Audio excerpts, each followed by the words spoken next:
Pro tip, once you release interest, you released energy and attachment. Greetings, guys. Welcome back to my channel. My name is Monette. For those of you that are new here, I'm a professional intuitive empath. So good sharing energy with you. Come on in.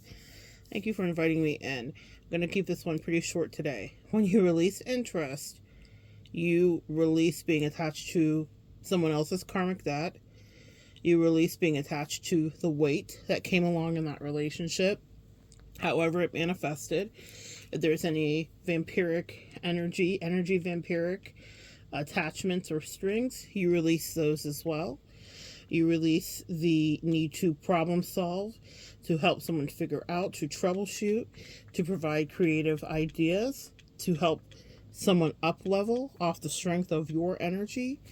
You release any kind of strings that have been attached in that connection, and what you bring into yourself is peace. Excuse me. It may not seem like peaceful at first, especially if you're not used to doing it. It wasn't peaceful for me the first few times in my life, years and years and years ago, that I had to do it. What a lot of people are counting on is our codependency to still be active. And there has been a beautiful gift that has happened in my journey anyway, where my angels will have me almost overnight be disenchanted with someone. And I wouldn't consider myself a fickle person. If anything, I think that I was far too loving to a fault. Maybe many of you guys can relate to that and agree, where I was over loving and over empathizing and extending these great bandwidth of compassion, these big, I'm thinking of like thick elastic bands of compassion to people that were really pretty dismissive of me. They were nonplussed by me. They were not really interested in my well-being, my health, my happiness to any degree. They really just liked what I provided for them. They were not really interested in me. I could have been the butt of the jokes for them. If they needed to, they would turn on me. It was like some biblical type energy. I'm thinking of Peter denying Jesus, right? So in a lot of people's lives, we show up as the archetype of that. And I'm not saying that we are Christ the King. What I'm saying is we are empathetic. We are metaphysical, because Jesus was, I think, one of the greatest metaphysical practitioners that we get to hear about so often. And also, he wasn't revered in his hometown. That's why that saying, a prophet is never revered in their hometown, because people saw Jesus and grew up with Jesus, and they were like, hey, that's Jesus. He's, Mary and Joseph's son. He's a carpenter. I mean, his carpentry's aight, but now he's apparently the son of God, and he's this spiritual teacher. Okay, Jesus. And a lot of you guys are in the wrong environment with the wrong people that are okay Jesusing you. And you might have actually been an earth angel dispatched in. So they just totally take advantage of you. Now, Jesus, fortunately, maybe he struggled with his own codependency. Who knows? I mean, we only see what was documented when he stepped into his ministry. But maybe people will probably always come to Jesus.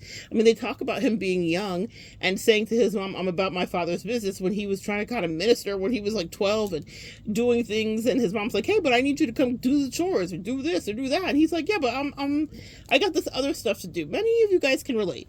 A lot of you rainbow and indigo children and crystal children can relate to feeling like out of place. Like, I'm not supposed to be on this earth. I have other things to talk about and do.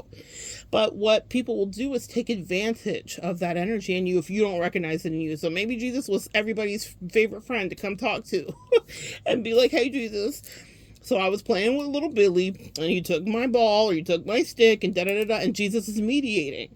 But if Jesus didn't know that he had a gift that was supposed to literally be catapulted around the world, then he would have never met his great destiny, is my point.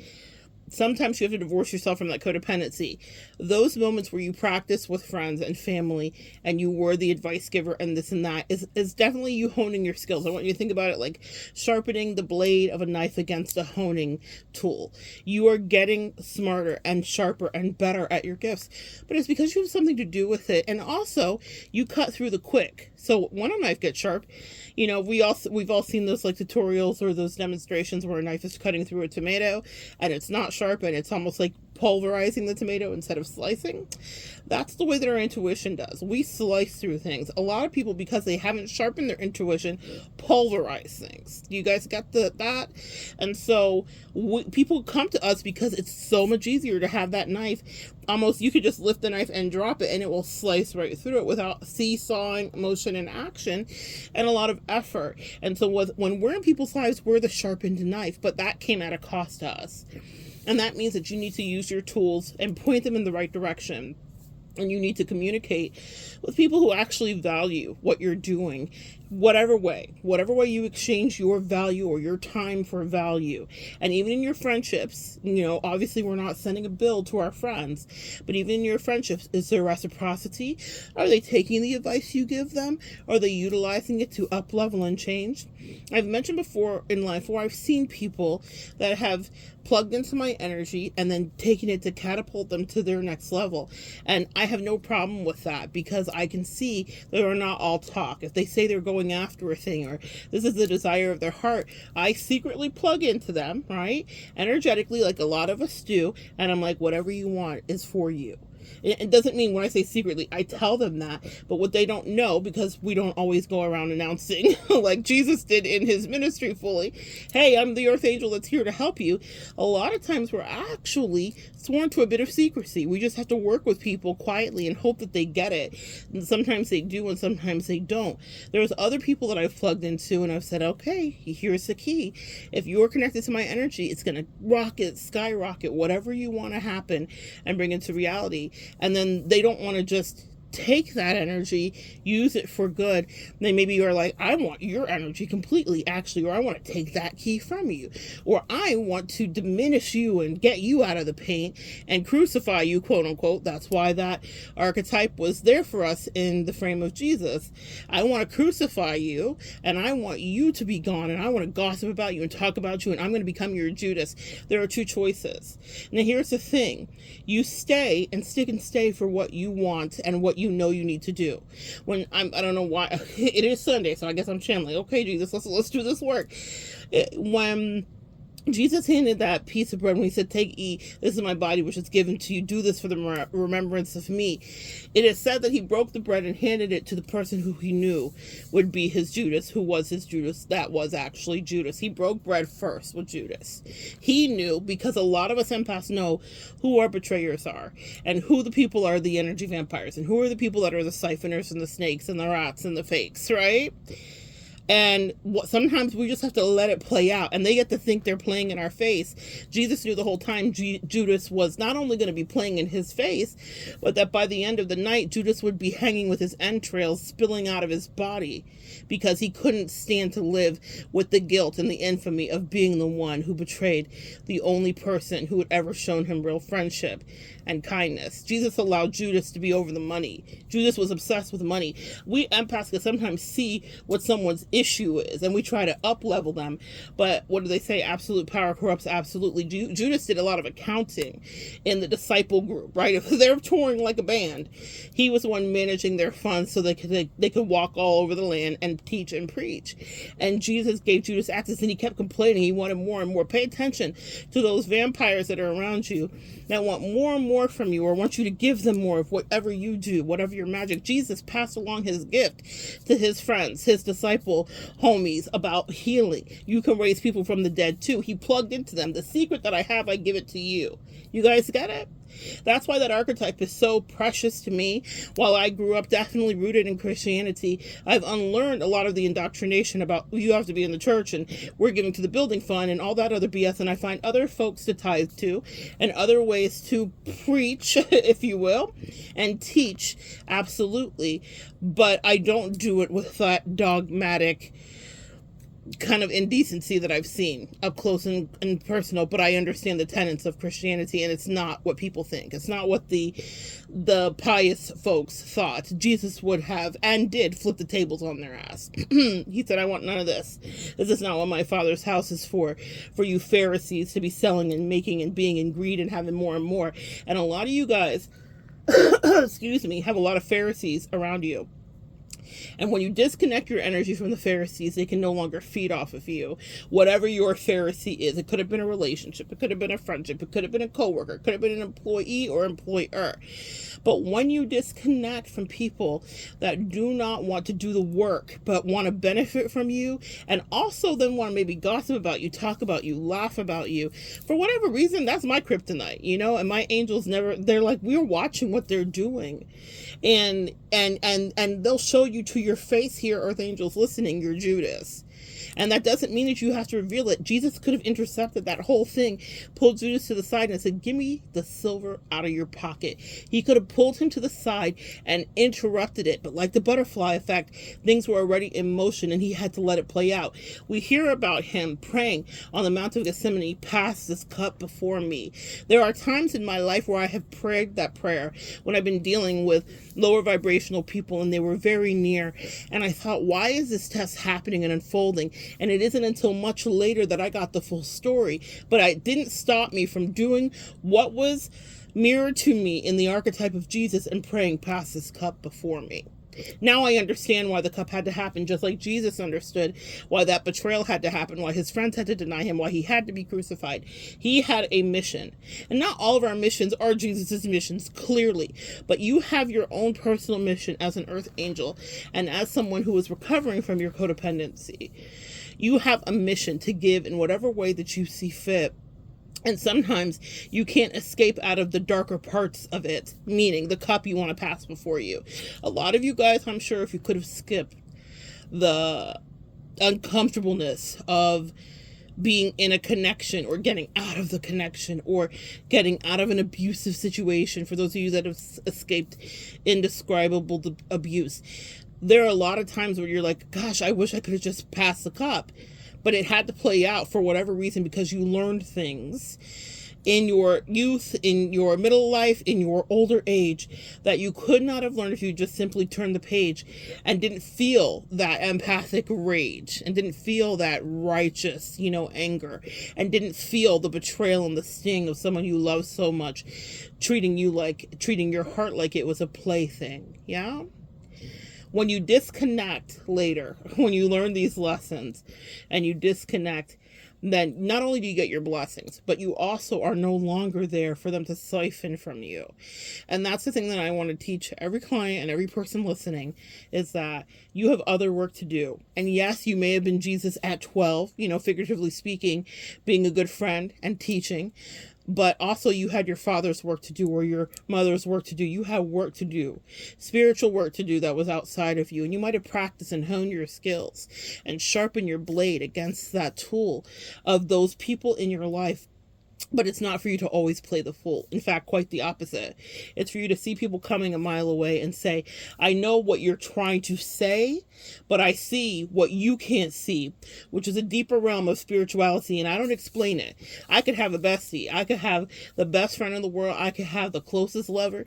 I could have the most incredible soulmate person to date, and I never let them see exactly how I see their true face until I am far enough away, because I've already probably prayed, pass this cup before me, and my father says to me, no, my love, we're not passing it. We need you to see, and that means we need you to feel, and that means that you might be brought to your knees praying like Jesus did at Gethsemane, when they said he actually prayed till he cried blood, and he was literally living the embodiment of the stigmata, if you guys are familiar. He was bleeding blood from his pores. He was crying blood. Not to say that I have done that. I have not. But it is to say that I know what it is to be prostrate before the Lord. Why do I have to go through this war? Why do I have to go through this battle? Why do I have to slay another freaking demon? And why does this demon think that this is a joke? It's not a joke. It's so that I could know, and it's so that I could teach you, so that you could know that there's a way that you will have to go sometimes, and it's not the easy way. But once you've learned those lessons, you get to escape more quickly. You get to get away faster. You get to disconnect and detach your energy. Do not allow people to continue to siphon and think that you have to stay there to fulfill whatever is their destiny if they don't want to fulfill it. A lot of people are very happy in their misery, and all they want is company there within. They do not really want you to be their good friend, or their good lover, or their good you fill in the blank. They just want to commiserate with you. And I have no problem with a good bitch sesh occasionally, and also in the work that I do. But I'm asking my clients, and I'm asking my friends, and I'm asking myself, what more can I get from you here energetically? Where's the next level you want to go? What's your next goal? What's the next destination you want to embody and know? I do not want emotional masturbation. I struggle with that. God has definitely allowed me to have clients and friends that want to talk about something again and again, and then I'm offloading it, and it's not fair to anyone. And so I will have to nip it in the bud. It's ruffled a few feathers, I will tell you. I have made some people uncomfortable because what do you mean? You don't want to talk about this ad nauseum, and you don't want to support my delusions. I won't, because it's not healthy for me. I want growth. We're not just here to just repeatedly rinse and repeat and talk about the same things infinitesimally. If I can't see growth in anybody, then I'm like, what are you really doing here? And now when I do see growth, like growth is like, let's say you come to me and you have a situation, like I deal with a lot of love. So you're in a relationship and you're like, this is not working. And you're trying to make it work. You can't make it work. Then we walk you through the realization it's not working. You're going to leave it. You leave it.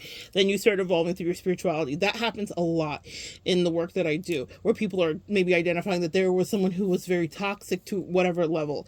Maybe someone under the umbrella of the DSM, maybe they were exhibiting some forms of toxic, behavior, sociopathy, narcissism, you name it, right?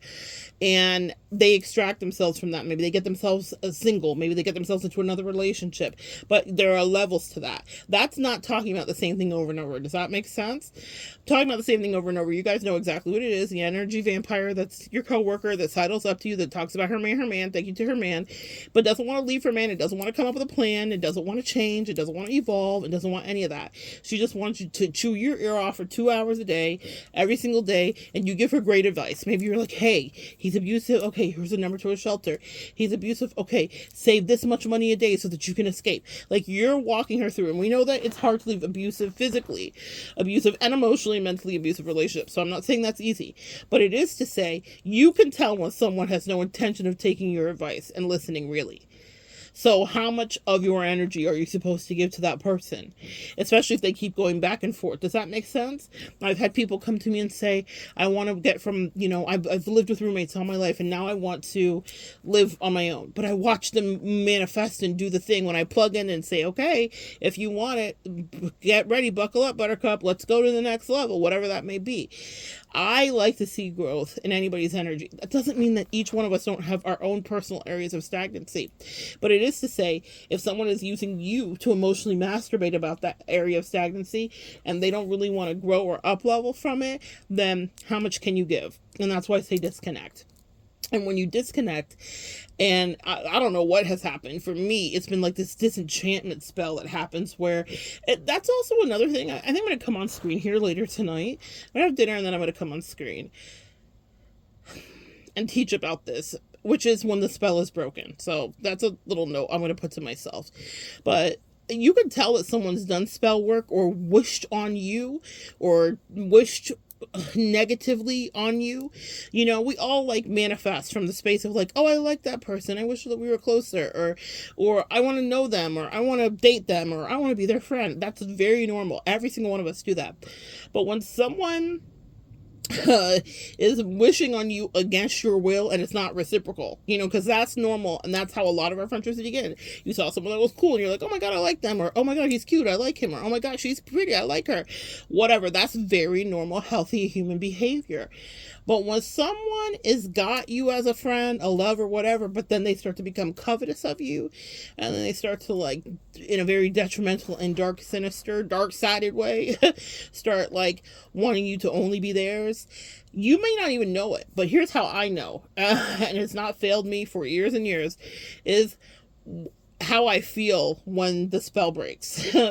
When the spell, quote unquote, figuratively breaks, whatever that is. Whether I'm doing spirit baths, whether I'm washing it away, whether I'm in the ocean. But my angels will start to turn my eyes. What I'm thinking of is the eye of I'm gonna have this. It's from Lord of the Rings. The eye of this. I don't want to say the name wrong. Mulder. I don't know. But the eye. You know the eye when it like turns and it looks across the whole land. When I'm in a relationship with someone and they start being emotionally manipulative or siphoning, or they're trying to like tether me to them energetically, that eye in my spiritual, like my third eye, my pineal gland, like turns. You know, it's not a quick turn. It's a very slow turn, because I'm like, okay, now you have my attention. Now I'm paying attention. And the thing about that eye, specifically with Lord of the Rings, and I'll have done a little bit more research when I come on screen to talk to you guys about it. But I remember it from the movie, but I want to understand its exact purpose. Is it like sees the future, or sees through the reality or the truth or the soul of the person, right? And that's what happens to me when the spell is broken. I start to see my head, my whole soul turns to that person, and I'm like, oh, this is what you've been doing. And this is what happens, why I always say don't do love spells on people, because it will backfire. I can tell in my life I probably had I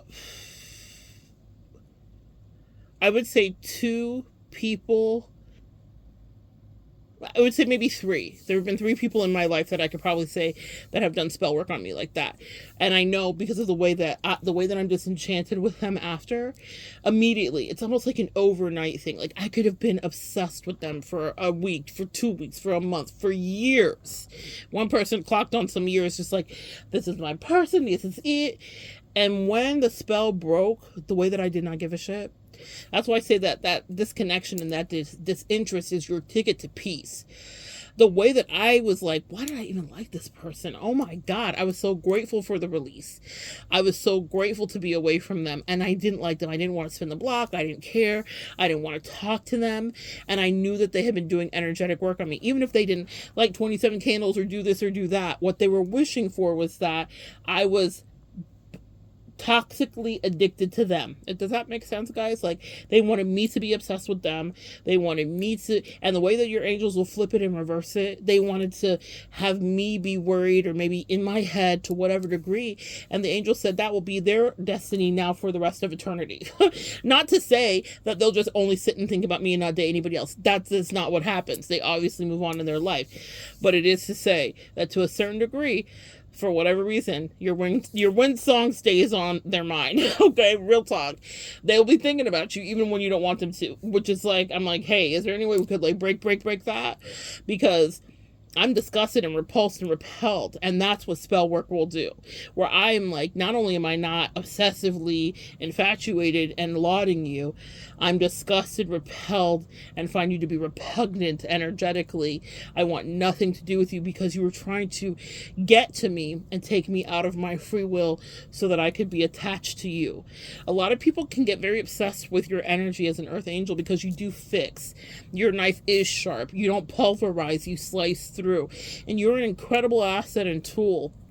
And I once had a boss, Scorpio boss, these fucking Scorpios, and he belittled everyone in the office. I saw his name flash across something, and we associated him with a snake. He had a lot of skin peeling, weird things that were happening with him, so he was always shedding real skins in front of us. But he was so evil, and he would like get people in the office and be like, how are you going to feed your children? Now he had a child, mind you. How are you going to feed your children and this and that? Now, I don't have children, so he had to be more creative with me. And he was like, you're a useless tool. I'll never forget that. You're a useless tool. Well, the irony of that is I'm an incredibly useful tool, and my angels make sure that I am energetically and monetarily compensated for being not just a useful tool, but an indispensable at times tool to certain people that come through my life. The same is true for you, empath. It doesn't have to be your career for you to understand that you are a very useful tool, not a useless tool. My angels love that memory of that crazy, creepy, loser ass, drunk on faux power, like just, oh, what a terrible person. Because They said, I thought, God, why, that's one of those moments where you're like, why do I have to have these experiences? Well, it's for this reason, because my angels are like, no, you're probably one of the most powerful tools that anyone gets to have in their life because of the way that you think. The way that some people can call it overthinking and pulverizing. They're actually pulverizing. I'm slicing through. I know the truth. I know so many truths. Not to say I know all the truths, because trust me, I get surprised with a doozy or 17 all the time. But when it comes to other people, that is my gift. I'm very good at cutting through bullshit. And that makes me an incredibly useful tool, and it makes you a useful tool too.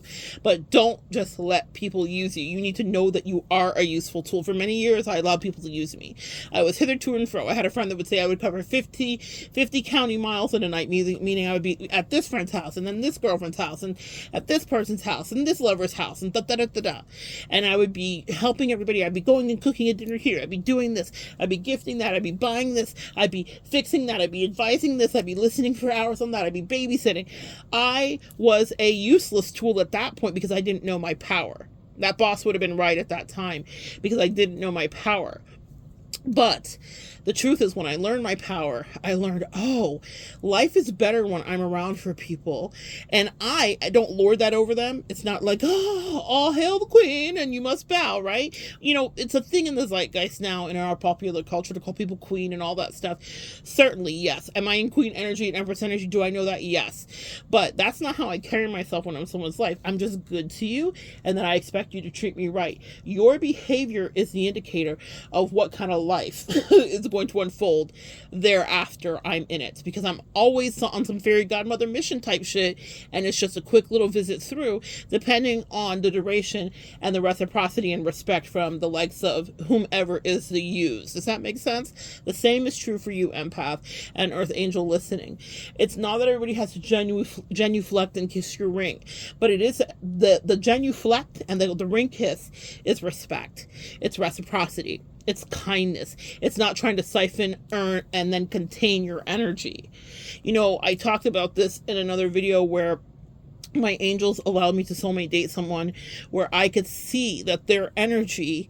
Now I realize it's what they project, it's what they want, is for people to feel this way about them, but I clocked it right away, not understanding it. That's part of the gift and the curse. Their energy was as such that people would want to keep them because of the way that they, what's the word? Postured. Because I don't really think it's their truth, their reality. Now I know it's not. The way that they postured. And so it would seem that this was an invaluable asset, a really wonderful person.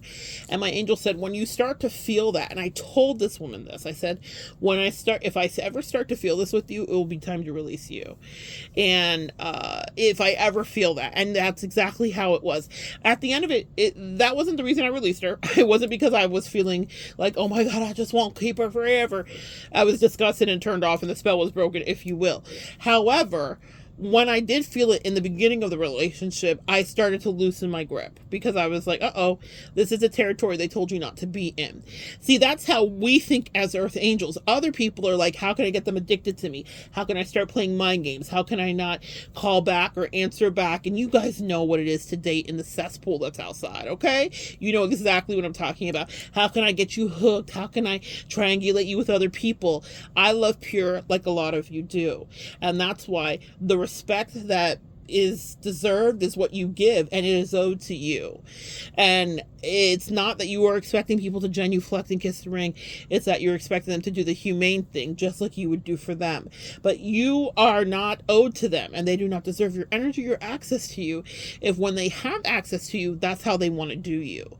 So then you move on and you disconnect, and you will have so much peace as you eventually reflect, because what was making you feel heavy and like a yoke around your neck was siphoning and giving to them, fixing their problems, disseminating their issues, and all the rest of it. That doesn't mean that they may not have shown up for you in certain ways, but when the equilibrium gets out of balance, then you cannot stay, because that will drain you. And now I am so repulsed by that. I love if I can talk to someone and they give something to me and I give something back. I'm bing, bing, bing, bing, bing.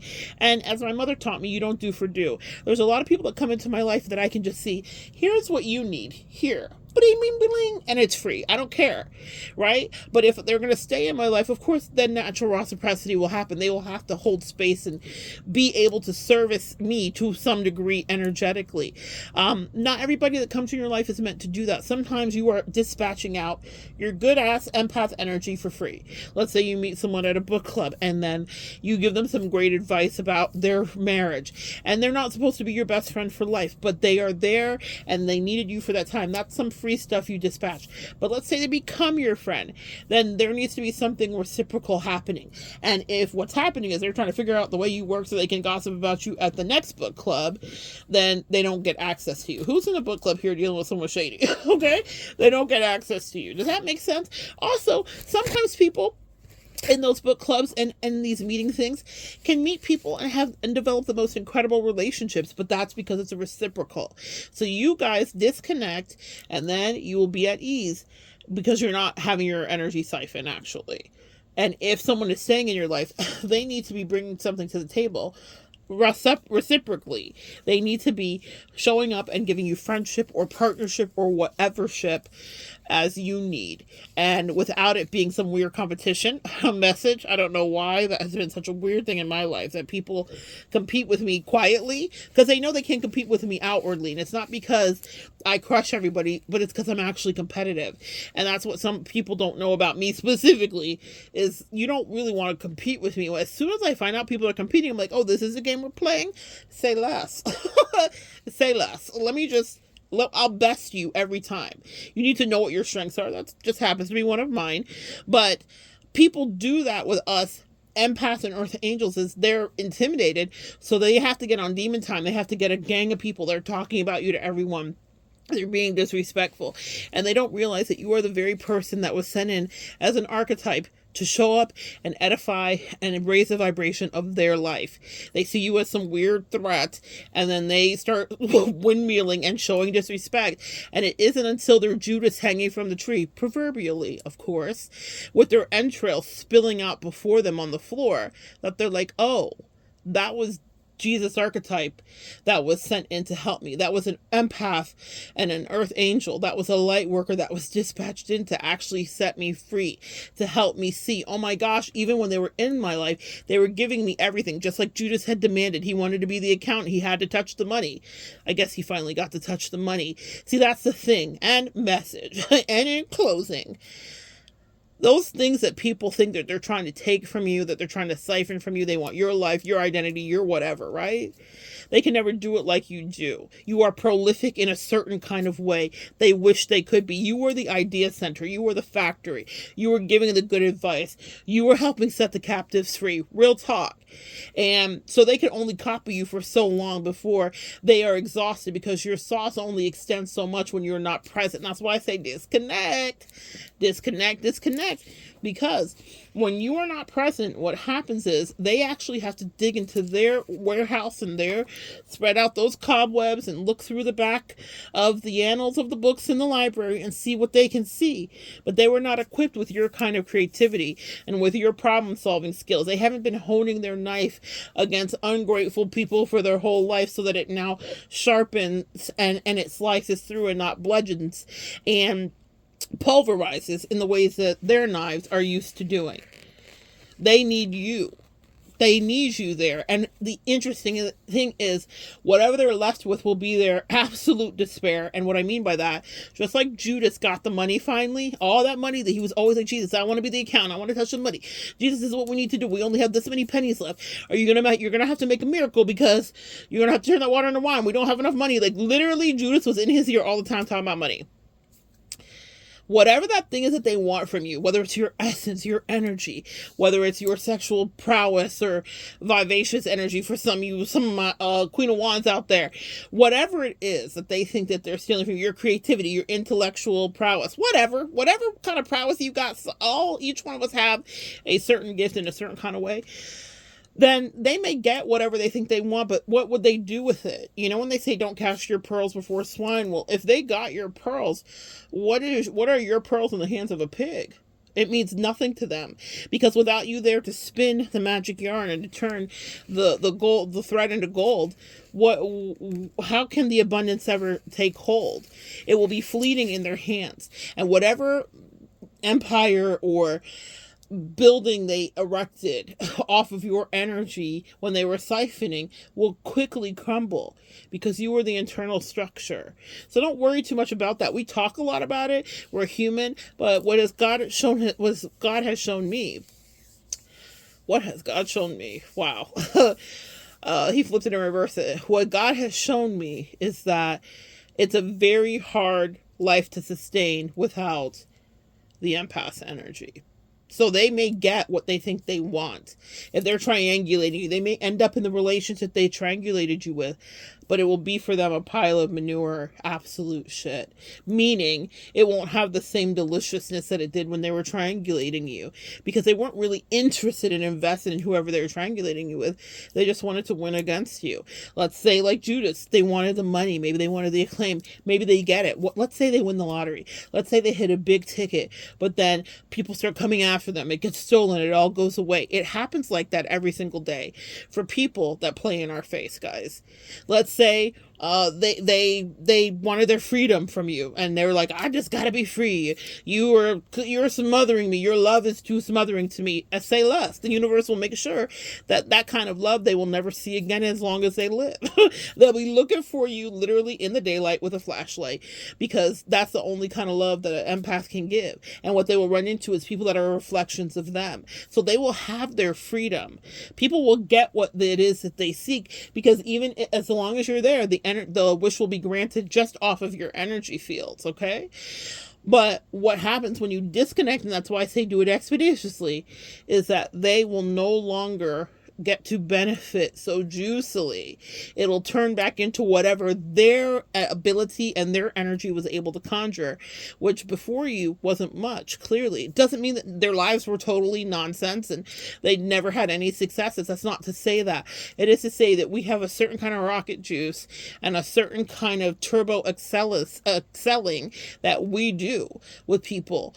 So let's say you're responsible with money, and someone marries you, and then now they're living lavishly or nicely like you, but then they want to show their ass, and then they're no longer with you. That will be probably the nicest that they lived when they were with you. They may have taken it for granted, and that's the test, guys, and we're all tested.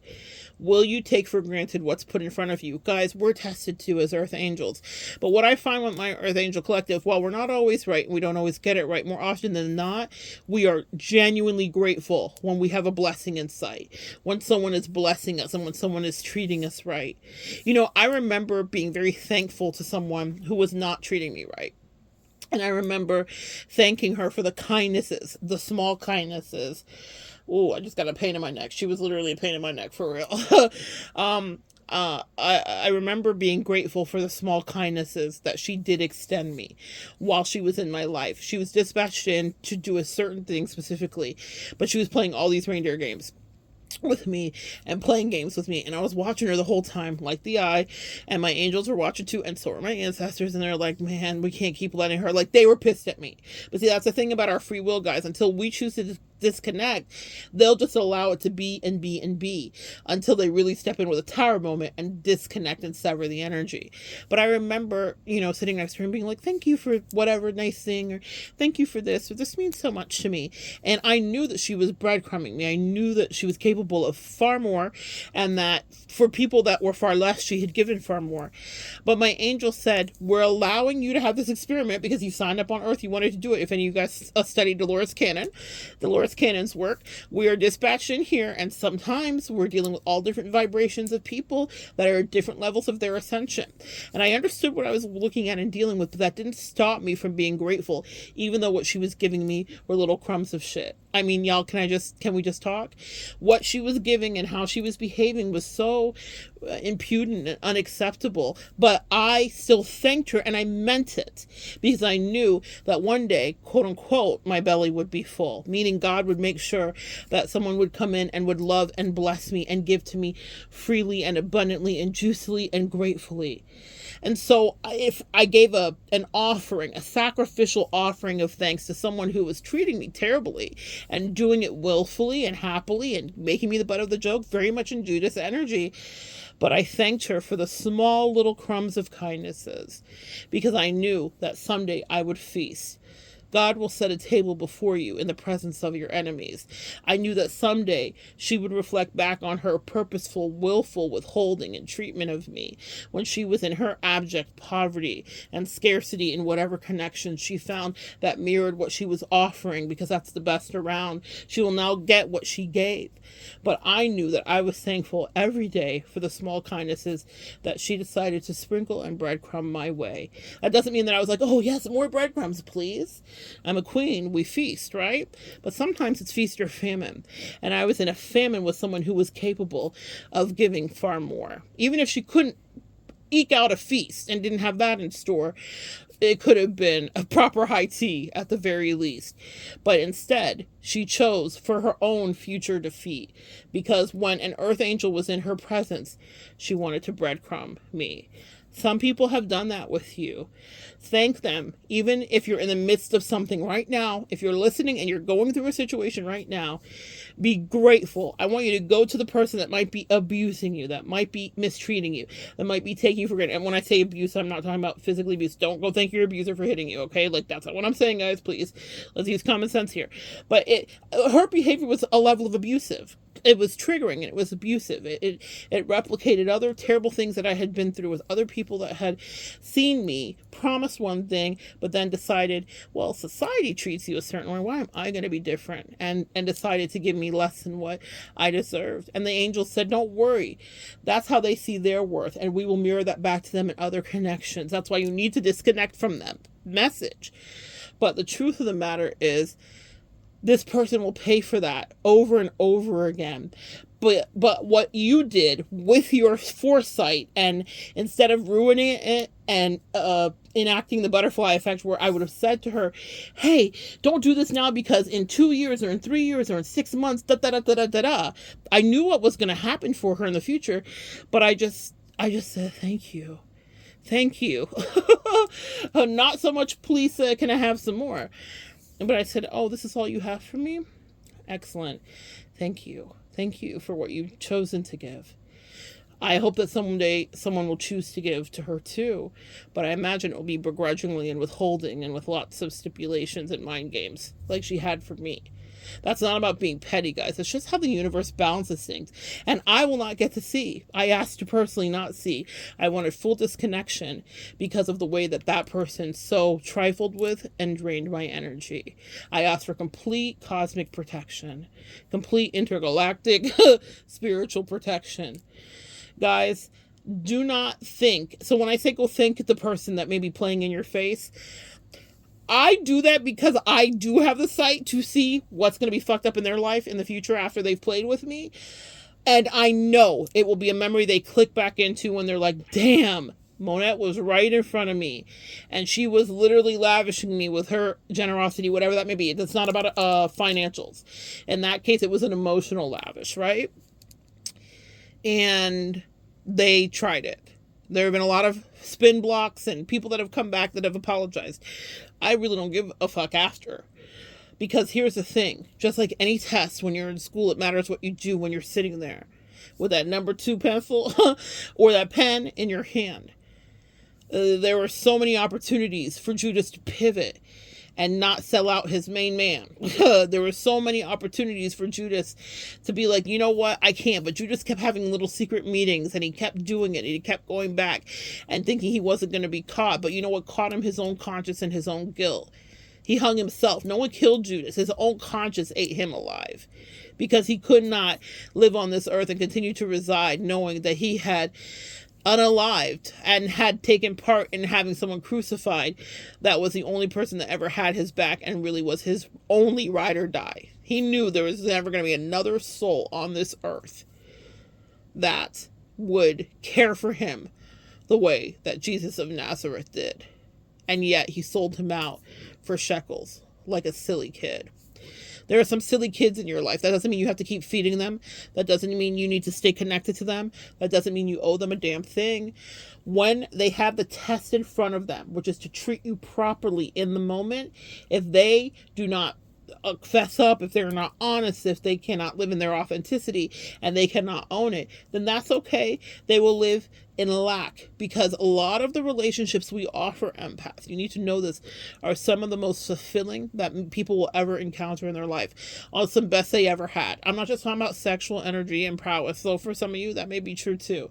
I'm talking about energetically. We do what? Relationships. That's what we do.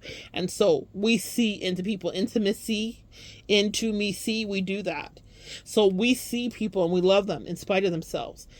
Jesus knew that Judas came from a dad who would struggle with money and was a hustler and a bit of a thief. There's a backstory to Judas's family, right? You knew about your man or your woman that you got with and what kind of shenanigans or narcissistic parents they may have had that may have given them some narcissistic fleas that affected how they dealt with you, but you still love them in spite of it, because that's what we empaths and earth angels do. We can love you over your bullshit. Not a lot of people are going to do that. And now, because of how they treated you, they'll find a lot of people that won't put up with it.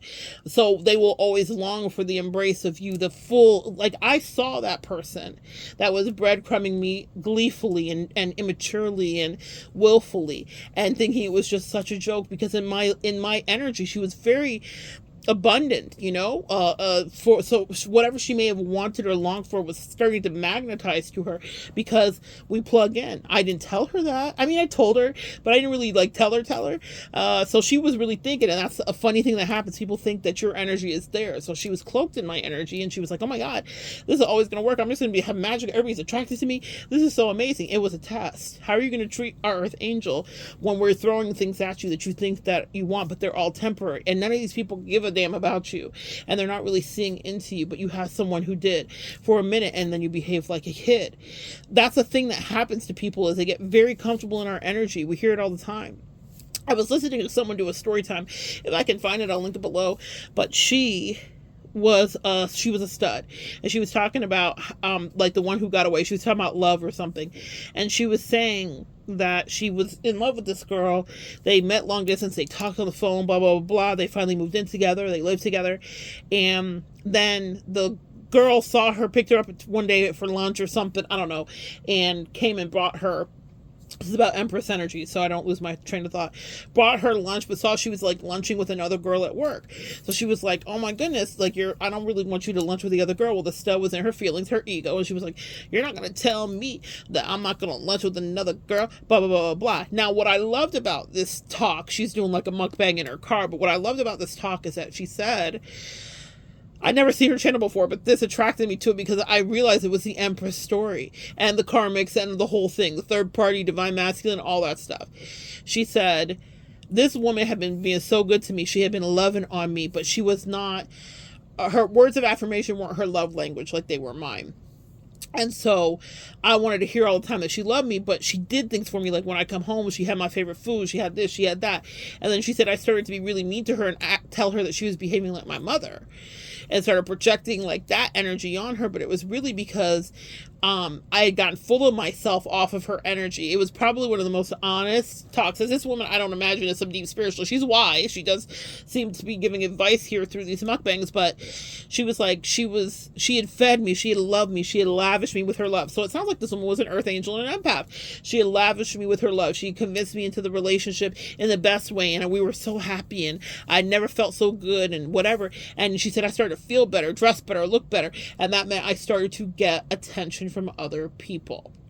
And I love the attention, and they were saying the words. You see, the devil's funny that way. He'll give you what you think you want temporarily, and people that aren't even a fraction of what you have at home. She had a beautiful woman at home, and she said, but I started to feel myself and smell myself, and I started to treat her badly, and then I started to pick fights, and she sabotaged the relationship. But what she's saying at the end of this mukbang is, man, I still think about her. I try to look her up and find her. She still can't find her. In today's day and age where technology is easy and everybody has a social media thumbnail, thumbprint of some sort, she couldn't find this woman. And that's because God has a funny way of just sucking us up like the rapture once someone has played in our face too much. That was a beautiful, good woman who was offering her everything, and she was like, that's the only woman I could have seen myself marrying. And she was apparently wanting that, but the woman wouldn't give it to her. The stud wouldn't give it to her because she was feeling herself, because she got full off of the Empress energy. And as soon as that went away, then her life took a turn in a different way, and she longs for her to this day. That's the message. I have to find it, they said, and connect it so y'all can watch it if you would want to. I don't know how long it was. I think at least 30 minutes. But the point is this: speed it up. I speed everything up. That's how much I'm able to consume so much content. But that's what happens with Empress energy, with High Priestess energy. Empress energy, really specifically, if you read tarot, people get in our energy, guys, our Earth Angel energy or Light Worker energy. Even if you're a guy here listening, they get in your energy. I'm thinking of you, Mr. Chalk Chalk. That was what happened with your ex. He got in your energy, was so grateful for you at first, and then started to treat you like shit. Like you weren't doing him the biggest favor of his life. And you know exactly what I'm talking about, homie. You were doing him the biggest favor of his life when you were with him, and a lot of people would not have put themselves in the way like you did, but you did it, and that's why you got to escape. But what I'm saying is that happens is that we will love on someone and give so much of ourselves, and then they get blessings, because if you're under the empath umbrella, you will be blessed by the empath. And also, that's why I say disconnect, because our protection is also what sustains a lot of things from imploding or exploding in people's lives. So when they stay tethered to us, and if you're still connected to them and loving on them and thinking about them and wishing well for them, I'm not saying wish them evil, but I'm saying just be apathetic, be ambivalent, because that means they are, not privy to your juicy protective energy. My angels were talking to me about that person that was happily breadcrumbing me and playing mind games with me, so she thought. So she thought. Ironically, she taught me how to play chess physically, but she didn't know that I was running the Queen's Gambit in my own way spiritually. Different worlds. She played it physically. I play it spiritually. I'm always paying attention. The point is this: people get cloaked in your energy and they think, oh my goodness, this dumb bitch. They really do. And when I listened to that story from that stud who was talking about how she just took for granted this beautiful Empress that was in front of her, that loved her and gave her everything she wanted except for one thing, and she was still giving it. She says, now that I think back, she did tell me she loved me and she did this, whatever, but at the time she was picking fights. People, let them be out of your energy then. Let them fight their own fight, my friend. Or if it's a friend, let them fight their own fight. Let their life and the consequences that you're holding back. What I'm picturing here is Moses holding back the Red Sea. That's what we do with our empath energy. A lot of times with our problem-solving abilities, we will hold back the deluge of karma and nonsense and shenanigans that want to crush in and fold in on whoever is a person that's siphoning your energy or taking advantage or taking you for granted. So when I disconnect, it means now you will deal with all of these consequences. Now everything... You know what really breaks my heart is when someone's at the end of a karmic cycle and then they play with me like I'm their final test and then they're like, this is easy. And it's all some Beauty and the Beast type ish, and they're beasts and I have videos that I've made here, the High Priestess at the door. But the High Priestess looks like a beggar. So for them, they're like, I'm gonna treat you how I want to treat you. And the angels say less. Angels will come in your midst all the time, okay? And you have to be careful how you treat them, because they will bless you and imbue you. It's not always about love. There's one of my favorite stories. I'm going to connect that one too. It's a special ops guy who ended up saving like 700 people in a 700 people in a terrorist attack or something like that. And I was watching, I really love this guy's podcast, but he's like a military guy, and I love like 30 for 30s too and whatever. I love the heart of a story. So it doesn't matter if it's sports or military or whatever. Like I want to hear the heart of the humanity and the spiritual lesson of the story. But he like picked up a hitchhiker, and this is what I mean by Earth Angels are among us. It's not always a romantic state, but he picked up a hitchhiker And the hitchhiker pulled out, he said, like this double bladed sword. He'd never seen one. And he was like, he normally wouldn't pick up a hitchhiker. He's like, has a wherewithal. He's a military special ops, whatever. But something in his heart guided him to be humane that day and do this. And he gets in the car, and he said the guy looks at him, and then his voice modulates.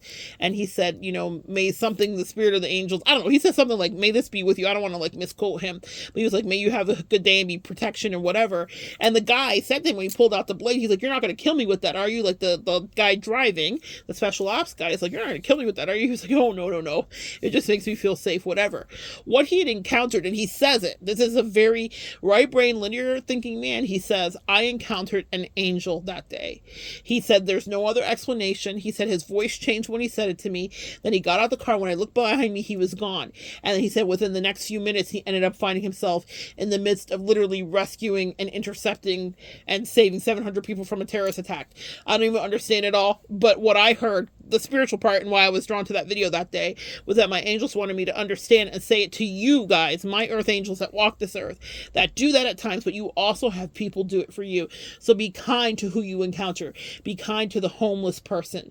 Be kind to the person that you think is beneath you. When I say beneath you, like, let's say you're like, oh my gosh, I would never help this person, or I'm scared, or whatever, because that's what that happens. Is when I say that's what happens, when we think someone is beneath us, sometimes we have fear of what we don't know. So if you think someone is like, oh, I don't want to help them, or oh my gosh, I wish that mom would stop crying with her baby on the plane, maybe intercept, maybe be kind, maybe hold the line. I've had moments like that where people couldn't speak and someone had a deaf wife, and there was a guy that was being really rude and crazy, this African guy who was quite entitled. Then I was the one who had to mediate and be the earth angel that stepped in, and later the flight attendants came and thanked me, and the guy sat next to me and thanked me and let his kids sit next to me, trusted me enough, and was, because he was overwhelmed. He had a wife who was deaf, and everybody was being an asshole, and I just kind of was like quelling the storm as I was called to do by the God that runs through me. But sometimes that's you. Sometimes that's going to be you that has to step in and be like, no, we're going to have peace here.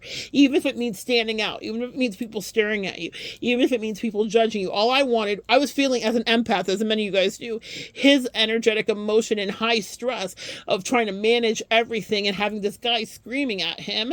And I was like, no, we're not doing that. So sometimes you have to be the person that stands up for a thing, because you might be the angel dispatched in, or like that guy that picked up the hitchhiker, there may be an angel that's dispatched in for you. And I love the story from this guy, because he said, I would have never done this, and I know it was an angel, and he must have given me some kind of blessing, because I don't know how I did what I just went and did. 700 plus people saved, and it was this heroic story. I think he got called up by all the heads of the state or wherever he was in. It was an incredible thing, but that's magic, and that's a magic that we get to walk in every day. Angels are amongst us, and they step in that way, and they may take on a human form for a quick minute, or we may take on a human form for a quick minute, but we may be saving a life, or helping a person, or intercepting chaos, or calming a beating heart. I could literally hear that guy's heart beating on the plane as chaos escalated, and his wife is gesticulating because she can't speak, and everyone's stressed out.